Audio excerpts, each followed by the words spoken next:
We are the gems. We'll always save the day. And if you think we can't, we'll always find a way. That's why people of this world believe in Garnet, Amethyst, Spinel, Pearl, and Steven. Then, Steven hummed to the cookie cat theme song as he carried the mini fridge on his back with the electrical cord wrapped around his shoulder. He ran up the slope to his home, a tiny beach house attached to the lower half of what appeared to be a statue of a woman. Steven opened the door. "Hey guys, wouldn't believe this." Suddenly, a large centipede monster pounced on him, growling at him and staring at him with eyeballs in its jaws. Steven screamed in fear until a pink glove grabbed its neck of the creature and pulled it off towards the owner, surprisingly elastically. As she pulled the thing away from Steven, of the pink gem lifted her chin, revealing the loving eyes. "You alright, Steven?"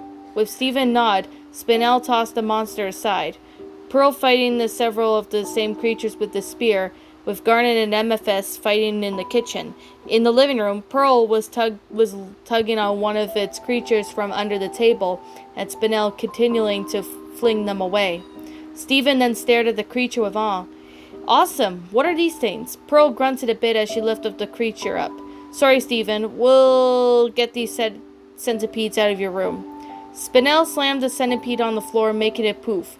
Poof. "We think these things got in the temple." Steven then walked up to Pearl and Spinel. "Aw, you guys don't have to get rid of them. They're actually cool." However, the centipede in Pearl's arm spat acid on the floor, creating a hole. Steven, Spinel, and Pearl grimaced at it.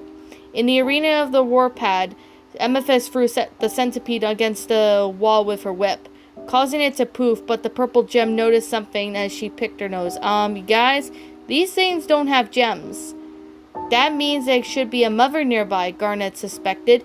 A centipede crawled up behind her, but Garnet punched it away. "We should probably find it before anyone gets hurt," Pearl advised. Steven then became very excited. Can I come? Can I? Spinel chuckled and placed a hand on the boy's shoulder. "Aw, Stevie, I wish you could, but you're still too young and inexperienced." Pearl then nodded in agreement. "So you'll have to learn to control your powers and your gem.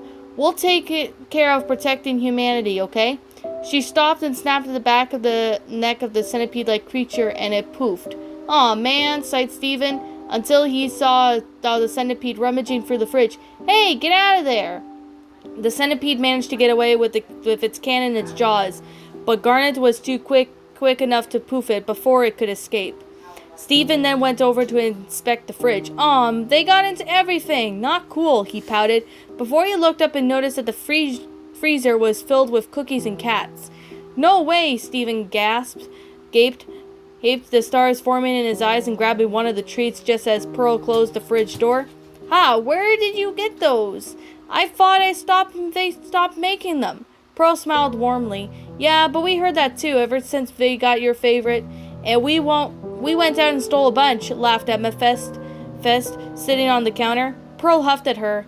"I went back and paid for them." Spinel stared at them. "And you guys didn't tell me about this? I would have loved to surprise him myself." Amethyst shrugged. "My bad."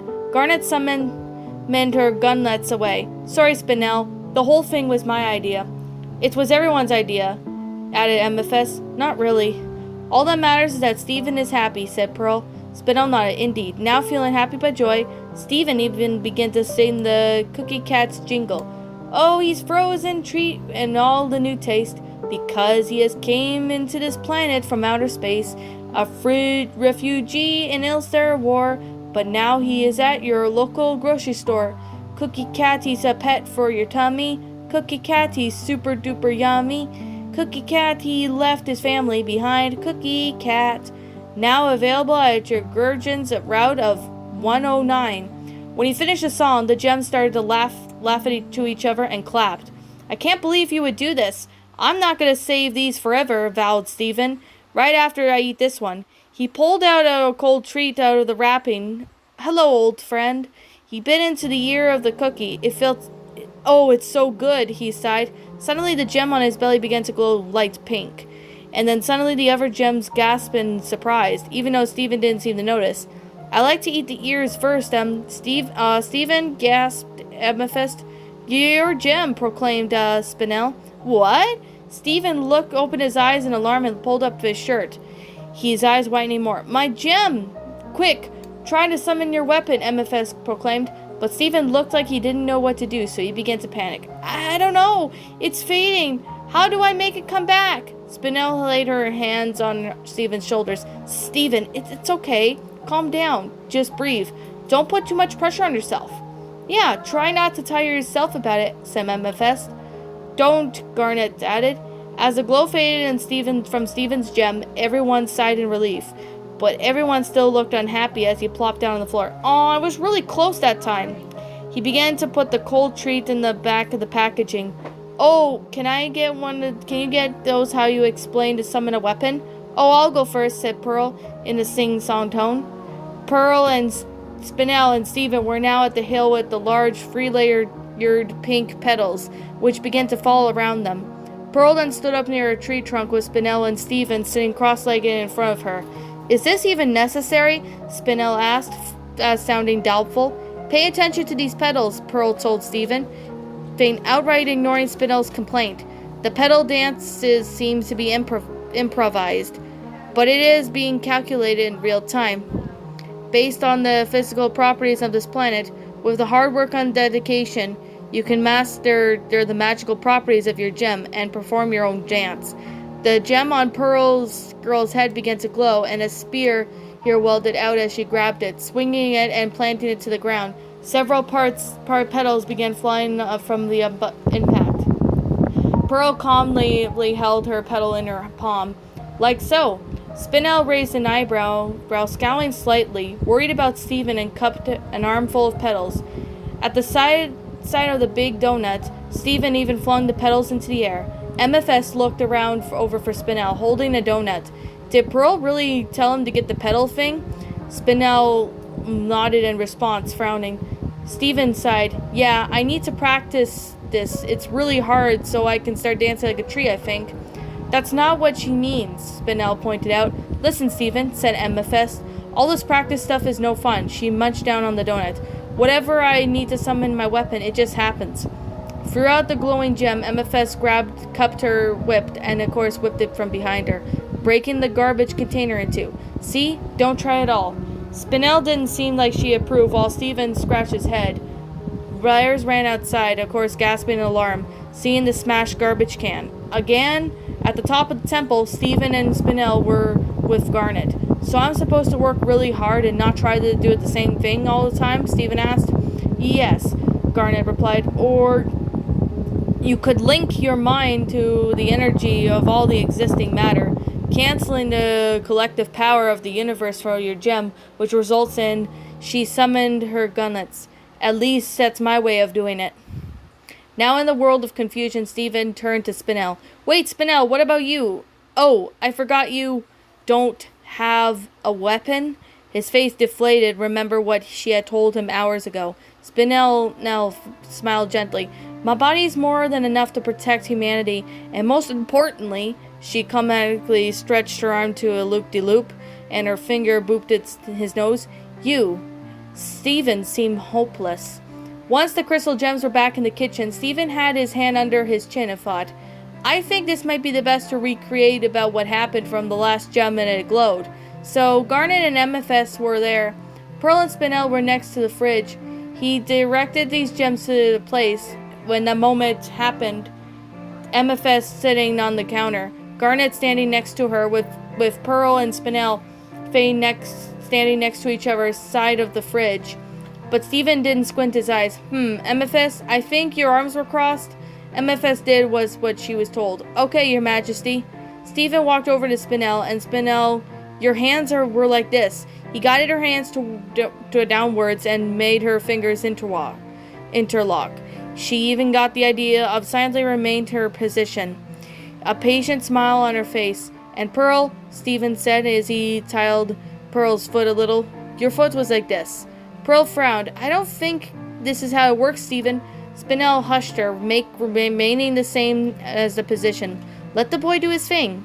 Garnet, he squished her face and moved it upwards. Yeah.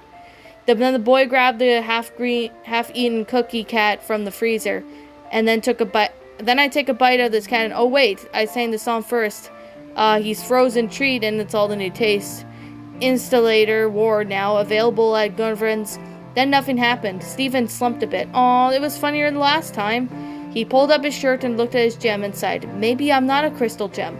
Oh, Stevie, Spinel now cooed, wrapping her arm around her shoulder. That's not true. You're a crystal gem, and you're fun to have around, even if your gem is useless. When MFS said that, she received a harsh punch from the shoulder and flinched at Spinel's frighteningly furious glare. Her pink eyes now spirals as she cleared her throat. I mean, you're one of us, Stephen. We're not the crystal's gems without you. Garnet and Pearl nodded in agreement. Stephen smiled at his guardians. Yeah, and if I don't have powers, I still got Cookie Cat. He then took another bite out of it. So good. This time Stephen's gem glowed again, and then a shield appearing similar to a rose materialized in front of him. The other gems gasped in awe.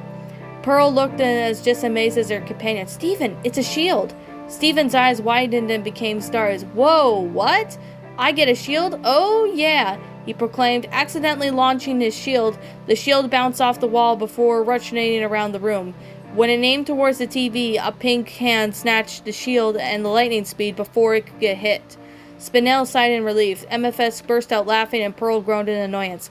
Huh? Stephen blinked and stared at the treat in his hand until he raised it up and exclaimed happily, Cookie Cat, I summoned my weapon by eating the ice cream. Pearl picked up the wrapping. What are these things? Suddenly the house just started to shake, catching the Crystal Gems edition. Outside a window, the silhouettes of centipedes that were surprisingly large one crawled up the house. As Spinel retracted to her arm and the shield disappeared, Stephen asked out loud, what was that? Garnet ran outside the door with Pearl and MFS following behind. The magenta gem looked around the humongous centipede, except he had milk-white mane around its neck, and the creature didn't seem to hear the gems. It's the mother! Garnet shouted as she leaped against up the temple below the beast as Pearl and MFS stood on the porch. Pearl looked at Spinel, who was standing by Stephen. Spinel, get Stephen inside. No way, I'm coming, Stephen began, but before the pink gems coiled around him tightly.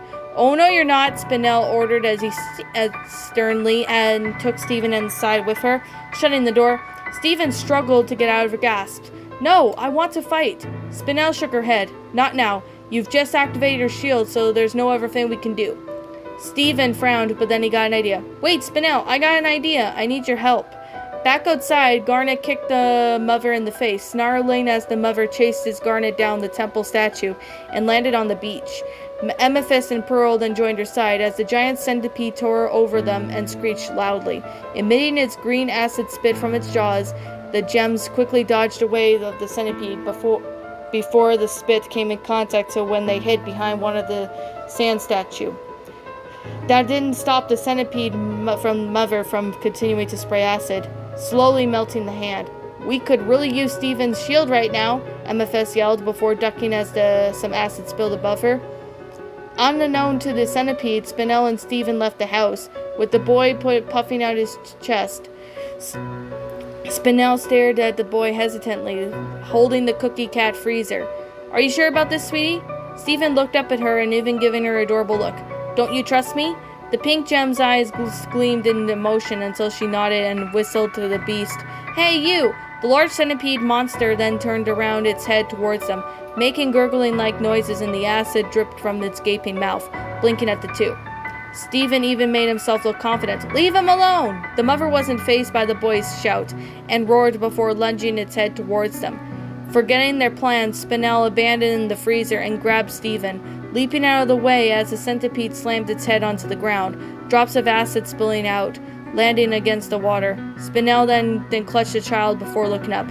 Garnet was now fending off the pricers on the monster's tail. Stephen even looked up, gasping in horror as a small freezer that was nearby was nearly melted from acid. electricity sparking out, breaking out from Spinel's arms. He wailed and ran over to the freezer. Spinel stayed by his side, figuring out what to do. He even poking the freezer, which zapped her a bit. "Stephen Spinel!" Garnet shouted, still holding off the centipede's pincers. As if the light bulb appeared in her brain, Spinel whispered and had the idea to Stephen, who nodded and sadly in response. The centipede continued to frail, trying to get back against Garnet. "Hey, again!" The monster then turned its eyeballs and it started to stare at the duel. But now the Spinel stretched her legs and appeared taller. Her arms were now coiled around Stephen, who is now clutching the freezer by the cord. "Take this!" They both screamed in illusion as Stephen tossed the freezer with Spinel's strength, giving the extra oomph to it. The freezer then landed on the creature's mane, shocking it and causing the centipede to shriek in pain. Spinel shortened her legs and landed against the ground, still hugging Stephen close. "Aw, yeah!" MFS cheered. "Gems! Weapons!" Garnet ordered, as the hand exploded from the energy summoning their weapons. They took the opportunity while the centipede and the mother was damaged from the electricity, and they attacked the beast, causing it to explode as a cloud of green mist. A sapphire-shaped green gem fell from the sky and landed on the sand. Garnet was approaching it and bubbling at the gem, sending it away. "Woohoo!" MFS proclaimed as she ran up to Spinel and Stephen, who were slightly exhausted. "You guys were awesome." Spinel looked up and smiled. "Thanks, guys, but thanks Stephen for the credit." Stephen looked up. "Me? You were the one who was brave enough to save the other gems, even if we couldn't properly activate our powers," replied Spinel. "Even though there was no other way I was going to let you eat all those cats. I still have no doubt your powers would come from ice cream, but I guess we'll find out how, won't we?" commented Pearl. Garnet nodded. "Yes, we shall. In his own Stevie way." Spinel now smiled lovingly and handed the boy a cookie cat. Beaming with delight, he opened up the wrapping and munched on the ear. Then she kissed Stephen's forehead before whispering, "You're so brave. I'm so proud of you."